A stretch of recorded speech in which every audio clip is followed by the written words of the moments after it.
Yan po ang sinampalukan. Good morning, good afternoon, everyone. Luluto po tayo ng sinampalukang manok. Ayan po. Ang luya niyan, yung ligaw na luya. Alam niyo yun? Yung turmeric. Ang tinatawag, yung nagdidilaw. Ay, kulay dilaw yan. Kasi nga, ito yung luya na yan, oh. Ito. Yan yun. Ito. Ano to, maganda sa pangangatawan natin to. May ano siya, anti-inflammatory. Kasi yung luya na ano, pwede rin yun, pero mas mga ano to. Oh. Tapos, ilagyan ko ng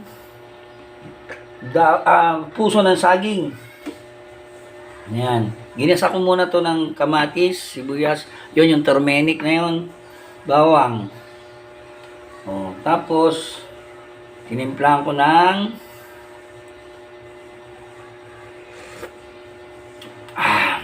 asim, pampaasim, yung ganito. Nor sinigang, bihinimin, nor sa ito. Ba yun?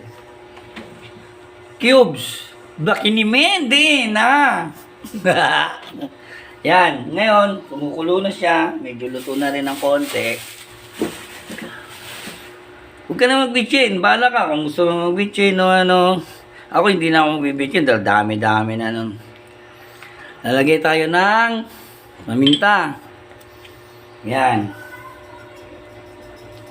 Para medyo maganda yung dating. Ubus na yung paminta ko, ah. Bibili tayo doon sa ano. Yan. Tapos ngayon gagawin mo, tapos kumukulo na siya, no? Yung lagyan mo na ng pecha, eh. Yan. Isa-isa yung pantay-pantay mo lang para maganda yung pagkakasalansan, eh, no? Yun. Para naman uniform, di ba? Magandang tignan, maganda na rin siya, ano. Yan. Oh, yan, nagtatagalog na ako, ha. Sabi nyo kasi, ano eh, di maintindihan eh. Oh, yan. Yan na. Saktong-sakto yan. Oh. Lumog mo ng konti. Yan. Dapat to half cook lang tong ano, pechay, ha. So, kasi pag half cook lang yan. Yan, mag-iiba yung ano yan, lasa niyan. Kasi nga may nagulay na nahalo. Tikman mo ulit kung kailangan mo dagdagan ng asin o pampaasim. Nasa sayo na yan. Alam mo naman siguro kung ano, di ba? Tapos takpan mo. Tapos mo ng kamanting ganyan. Ano? Yan ang ano, sinampalukang manok. No? Ito, may manok pa dito. Piprito ko yan. Baon namin bukas.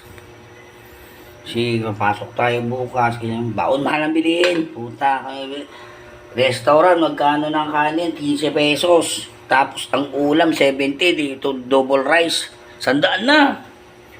Diba? Ewan ko dito, bakit? Tama ano tayo, mahal ang bilihin. Diyos ko, Panginoon, ano ba, bigas? Akala ko ba, magbibente na. Yan, kumulo na. Lubog mo ng konti. Yan. Okay na yan. Tapos, tikman mo. Kasi nalagyan ng gulay.